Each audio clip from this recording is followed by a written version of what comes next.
if you're already doing something and you don't know why, find the reason for why what you're doing. How is it related to your short-term goal, such as maybe wanting to pass a particular test or even a class?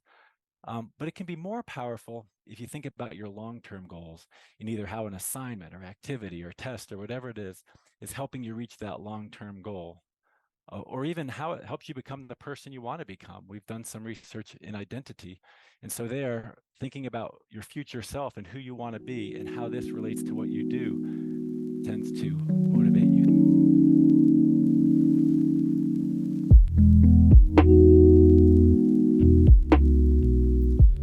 Good morning, good afternoon, good evening, wherever it is in the world for you. It's good to have you on here. My name is Simon Ziang, and I'm the host of the Optimized podcast.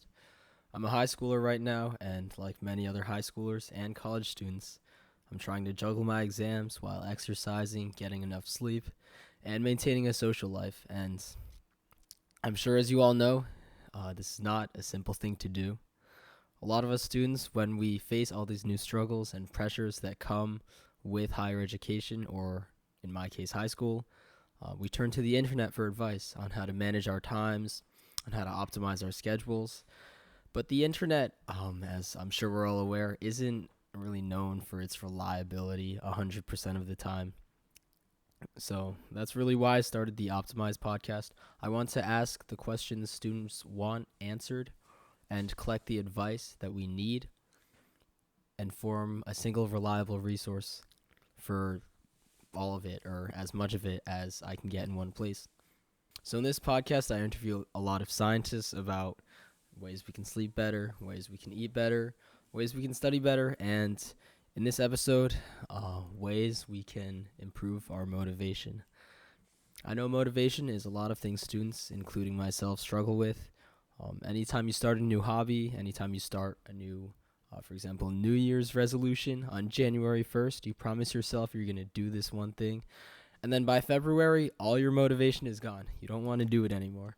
Motivation is it's like a buzzword. It's so elusive. It pops in and it pops out whenever it feels like it.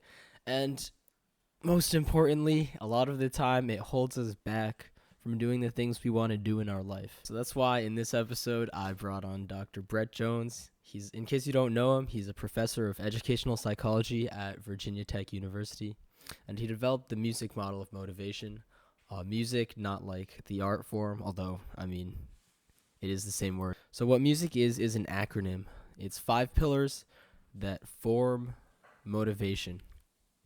And what I think is so special about his music model of motivation is that it combines so many different aspects of motivation, so many different factors that you need for it, that you might have heard from the internet or your teachers. It puts them all into a single idea that's very easy to implement in your life, or at least very simple.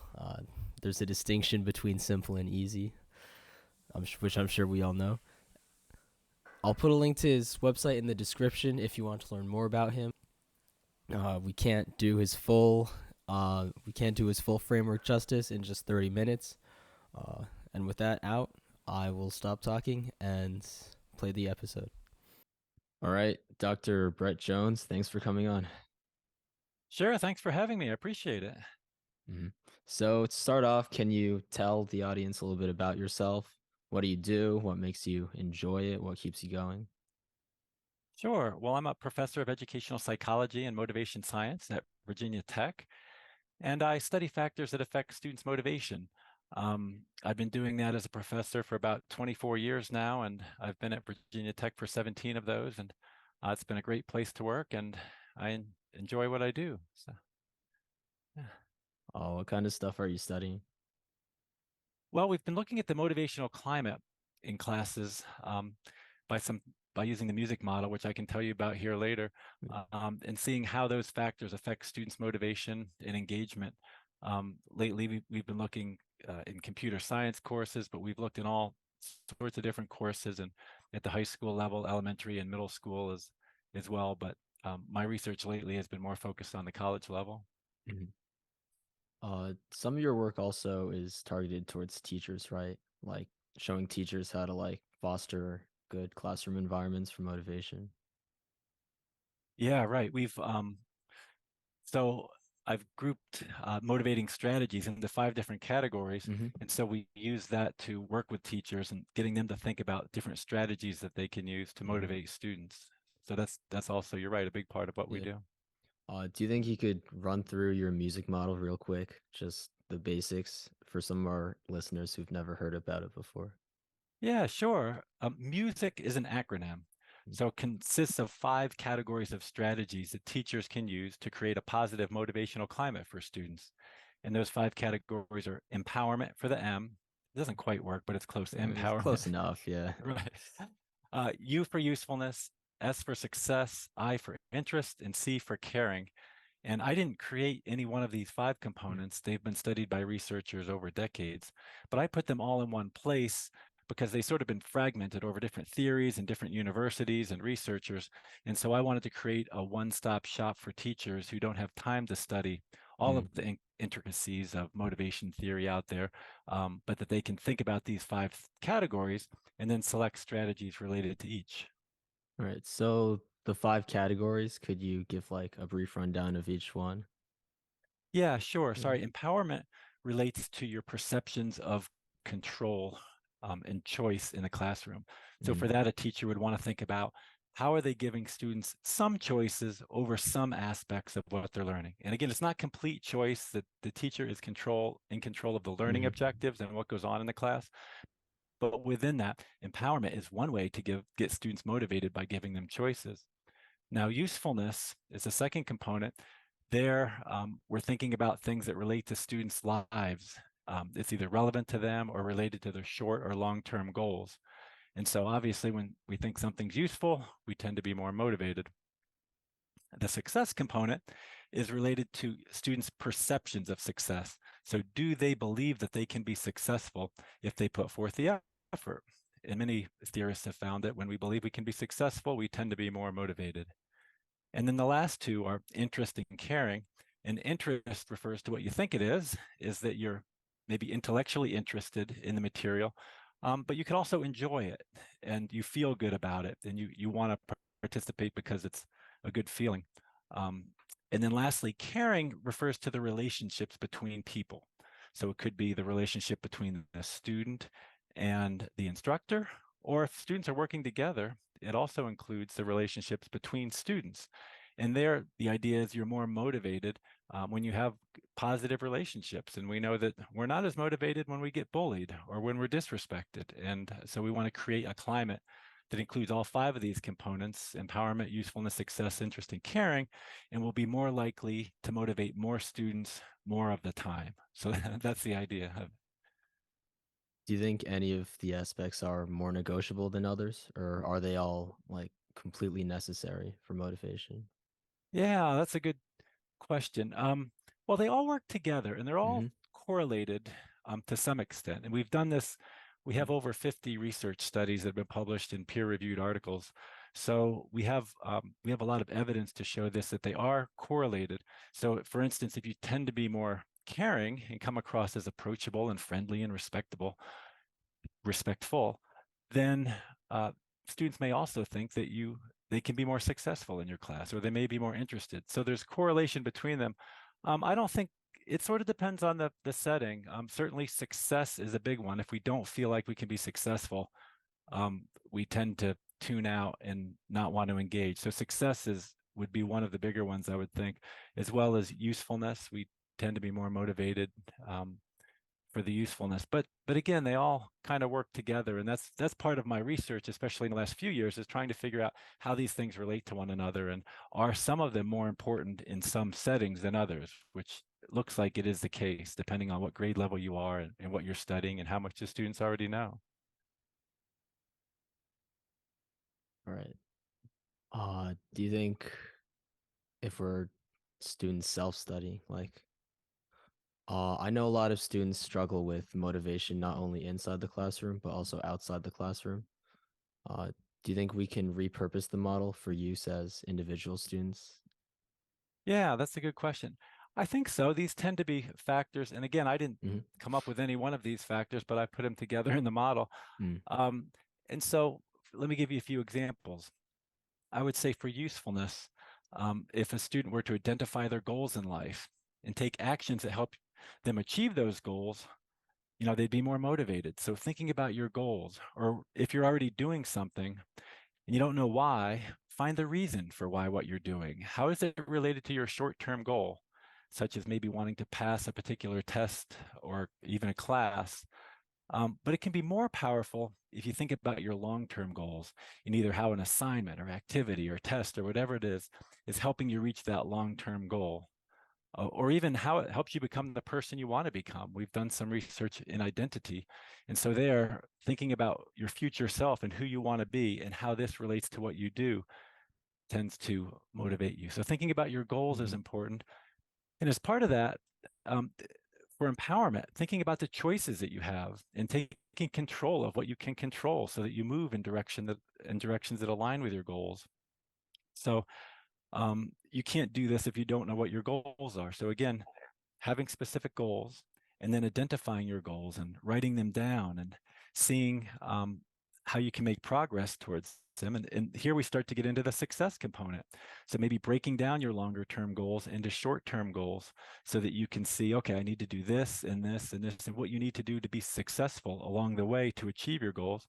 And it makes you feel good because if we're thinking about something that we want to achieve in a year or two or even 5 or 10 years, it's pretty hard to stay motivated. But if you can think of those short-term goals, so for this week, I need to do this, or this Mm-hmm. month, I need to do this, and then you accomplish it, it keeps us motivated to keep going, especially if you have the other music components in there. For example, interest, if you're intellectually interested in what you're doing, or you enjoy what you're doing, or in terms of the caring, that you have caring relationships with other people that you're working with. Those can be motivators that help you along the way. So all these 5 things, these 5 music components, are kind of levers that you can use to keep yourself motivated, because motivation tends to go up and down. And when you get to those low points, how can you use some of these things to help you get back up on a good trajectory again to become more motivated? It's like a goal-oriented framework. You put all your goals down, you set smaller goals, and then getting those goals keeps you going. Part of it, right? That's part Mm. of the music model. There's another part that doesn't concern itself with goals as much. It's more about being in the moment and setting up conditions so that you actually enjoy what you're doing, regardless if it relates to your goals. Really, your goal may be to have fun. So I wouldn't say the music model is one particular thing or aligns itself specifically with one motivation theory, but Mm. it tries to incorporate different ones.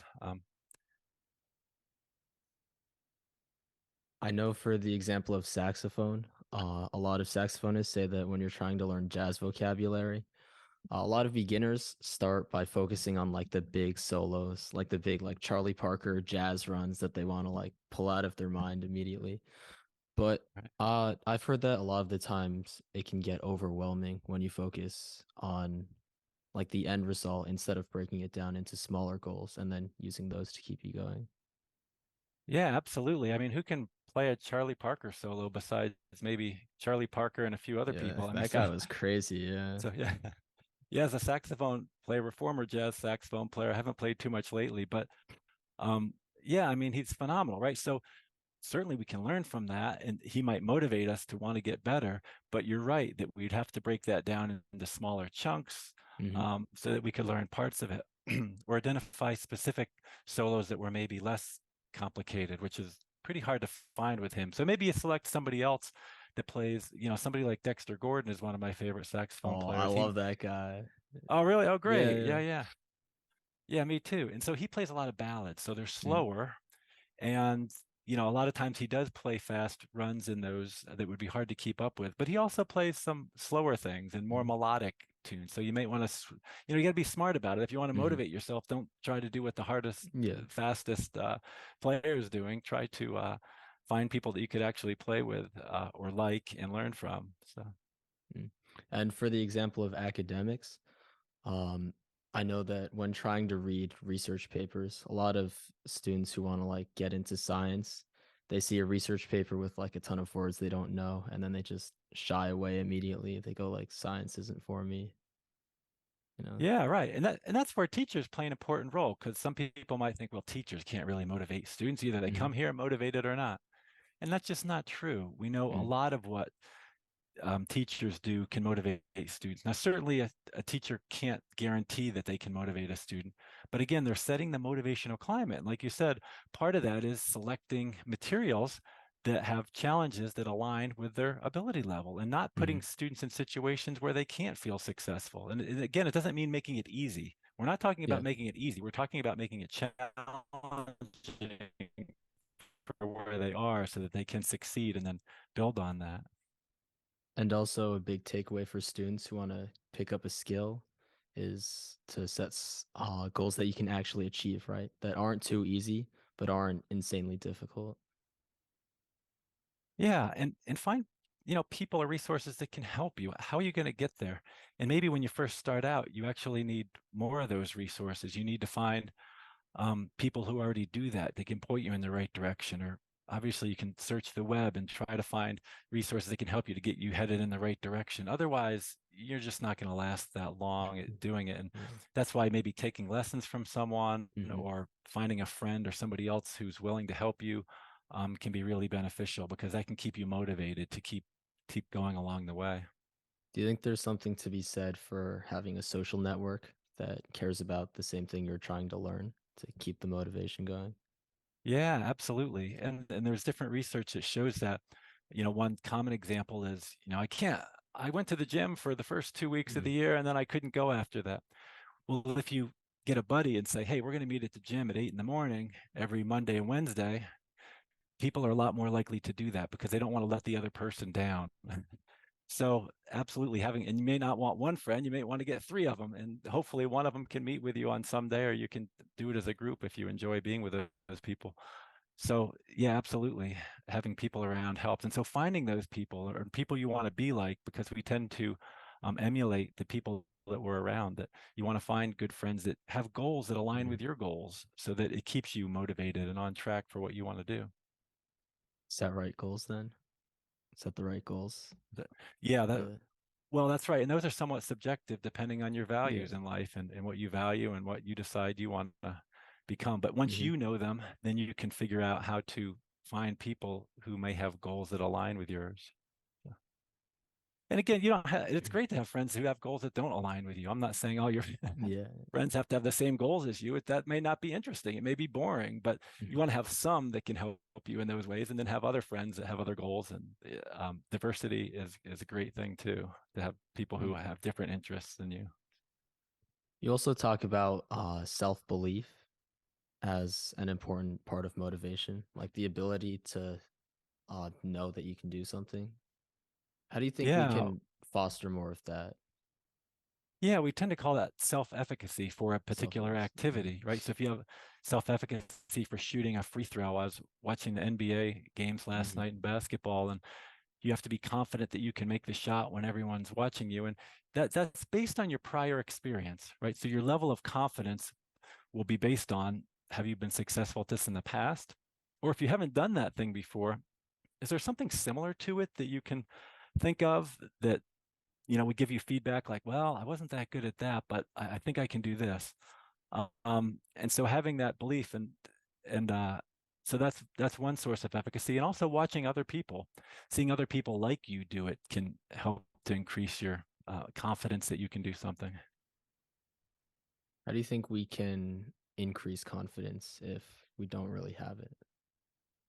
I think Well, in it's not like, I mean, I guess I should phrase that better. Not like overall confidence, like as a human being, but like in a given task, how can we increase confidence that we could do that task? yeah. Well, they find that there's four main sources, and the first one is your firsthand experiences. So having success. So Yeah. instead of so if you're not confident, what you want to do is again cut back and try smaller things, baby steps, right? What's a small thing you can do Mhm. to get there? And then once you have confidence, once you have success in that, that should increase your confidence. If not, seeing if other people can do it, that's the second factor, watching other people. And the third one is verbal persuasion. So other people can help you and say, hey, you can do this. And sometimes they can remind you of what you did in the past, or you have to remind yourself and say, I was able to do that in the past, so I should be able to do this. sometimes we're not always as good as we should be at that, and that's where somebody from the outside can, either a parent or a friend, can say, "Hey, you are good at this. You can do this. Come on." Um, and then the last one is how we feel, how nervous we get. So if we get really nervous about something or anxious, we tend to think, "Oh, I must not be that good at this. Why, I'm getting nervous." So being able to relax in the moment is really important. And so those four sources of efficacy, Albert Bandura at Stanford identified those four sources of self-efficacy. And so those are things that you can use or try to avoid the bad consequences of them to try to increase your self-efficacy.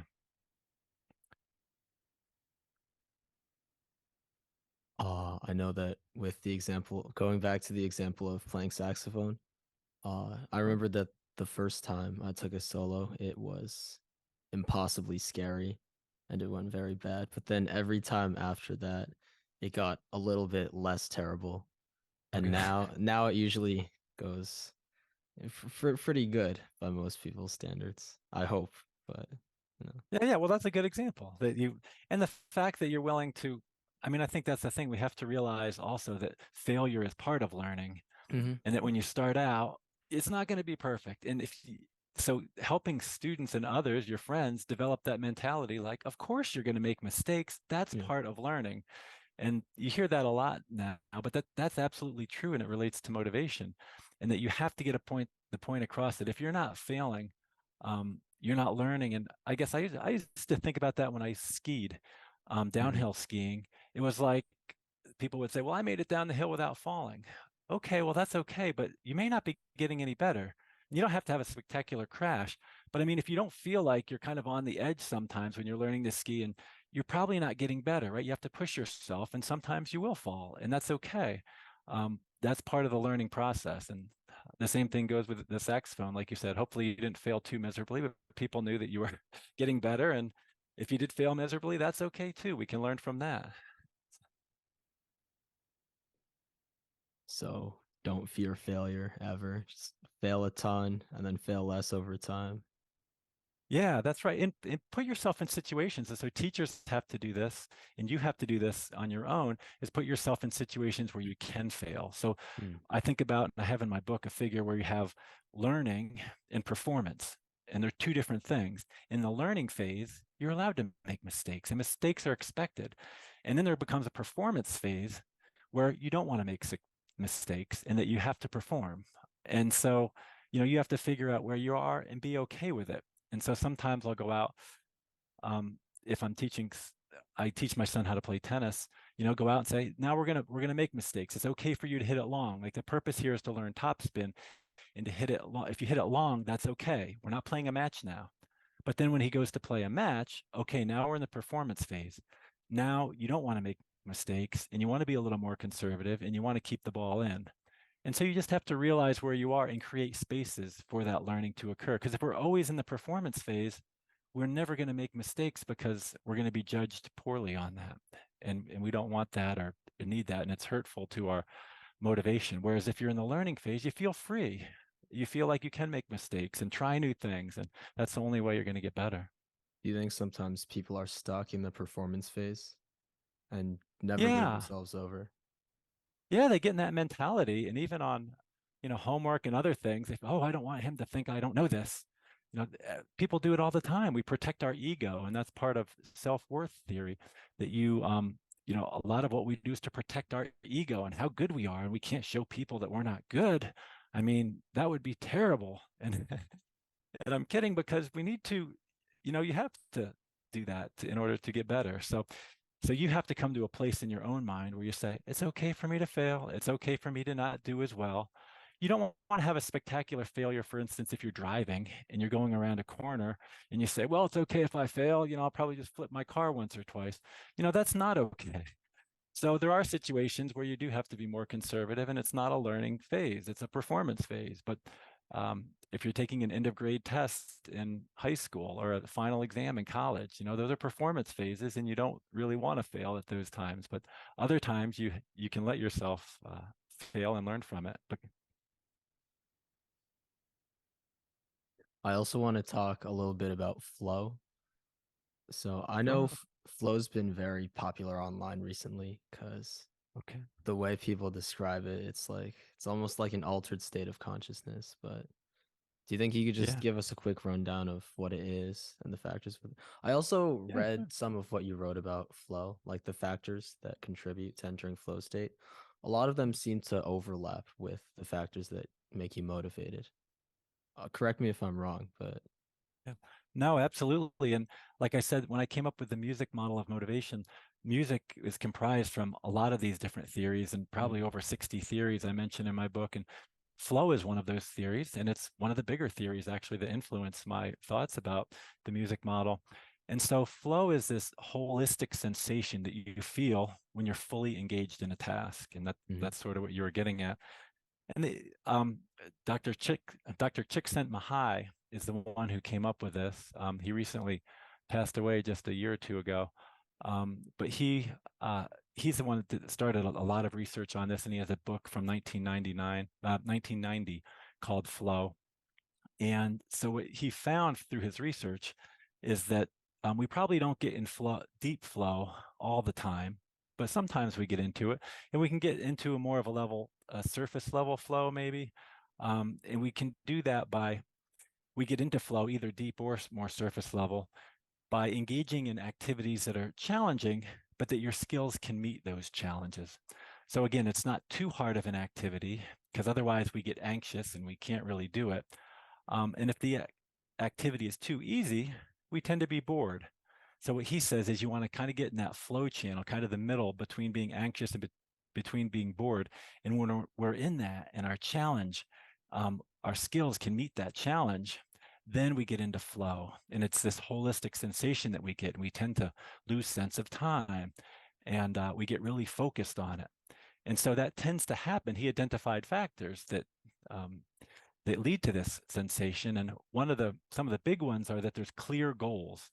You know what the purpose of the activity is, and you get immediate feedback about how you're progressing towards those goals, and that you can concentrate because if you have to be able to focus on it. If you can't focus on it and you're distracted, that will take you out of flow.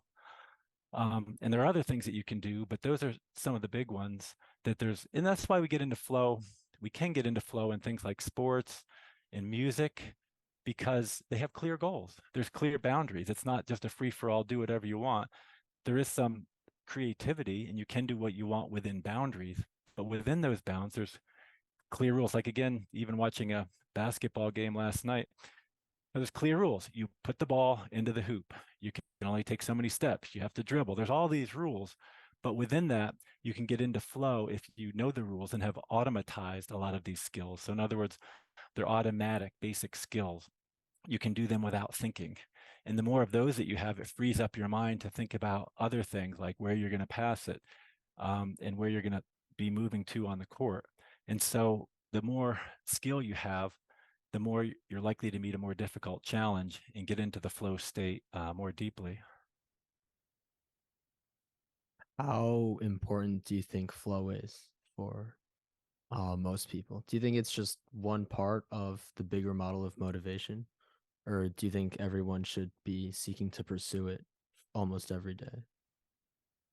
Well, I don't know. Csikszentmihalyi said Mm-hmm. that he thinks that people should try to, one of his purposes in developing the model was to try to figure out how people could achieve this every day so that they could experience it. And I've talked to him a little bit about that. Mm-hmm. And but there's a practical side of it. We have to do jobs sometimes that we don't like to do Mm-hmm. that may not have clear goals and that take us out of flow. And the phone rings and you check you check your text message and you have all this stuff going on. You look at a website. So we have to create the space for ourselves to get into flow, and it just depends on how much I guess your work environment suits that, but you can set up your conditions to do that. You can put your phone away, you can avoid distractions, you can find tasks where your challenge meets your skill, you can engage in different kinds of sports or music or other types of hobbies that, knitting or whatever it is you do that has those conditions that helps you get into flow. And so there's just a value of your own. You have to decide how important that is to you and how much you want to get into that state. Mm-hmm. And I don't have any right answers for that, but uh, he would definitely argue that you can try to set up your life to do that in terms of the job you select, how you prepare for different activities, and so forth. Also, our last question is, uh, what is it that keeps you motivated to go back to your job every day to keep researching what you research? If you could Right. like narrow it down to one thing or a list of things, what keeps you going? Well, the list of things follows a music model because it does a pretty good job of explaining. But I mean, I think Hmm. the main thing is the same thing as everybody, that providing food and shelter for me and my family, right? At I some mean, level, that's a fair. job That's fair. Yeah. is it right? But okay, so let's go beyond that. Say, well, Brett, that wasn't very insightful. But that's the truth. I mean, would you do it Mm. without getting paid for it? And I don't know. I like some aspects of my job I may do without getting paid for. Other aspects I probably wouldn't. Yeah. But if you think about the music model, I think, you know, for me, my job is great. It gives me a lot of empowerment and autonomy. I have a lot of choices over what I do. I find it very useful because I can help students and teachers and others. I can be successful in that I have challenges, but I feel like I can meet them. Sometimes I struggle, but then I find ways to overcome them, most of them. So I can be successful. And in terms of interest, I'm intellectually stimulated a lot of the time, and I do enjoy what I do. And then for caring, I work with great doctoral students. I work with great other students, undergraduate and master's students, and I have great colleagues. And so I have good friendships and relationships. So if you look at the music model, my job lends itself, it aligns really well. And so I do find that my job has a great motivational climate for me, and I really enjoy it. So I'm very lucky that way. And I've been very thankful over my career to be able to have such a job. All right. Well, thank you for joining us. Yeah, well, Yeah. thank you for having me. And as you know, I have more information I have a free book Yeah. called Motivating Students by Design, and Mhm. it can be found at my website and so forth. So, Yeah. I'll link everything in the description as well. okay, yeah, Yep. All right. Have a good day. Yeah. super. All right, thank you very Yeah. much. I've really enjoyed talking to you as well. Like this, Yeah, it's been really interesting. yeah. Well, great. Well, thanks. I appreciate it. And yeah, it's good to meet another saxophone player. Where do you live now? Where? Oh, New Jersey, like right by the New York area. So, Oh, okay. yeah. I was up there not too long ago. I went to Massachusetts earlier in the week. Hmm. And so I was driving back through. I grew up in East Stroudsburg, Pennsylvania, in the Delaware Oh, Water Gap. Pennsylvania. That's cool. So yeah, yeah. So I have some friends in your area, but great. Well, thanks, and I'll check out your website more. I haven't had a chance to look at it too much yet, but I did click around a little bit, so that's great. Yeah. All right. Well, yeah. Have a good day. Super. Thank you. Yep, Yeah. you No, too. thank you. Thank you. Yep. All right, bye.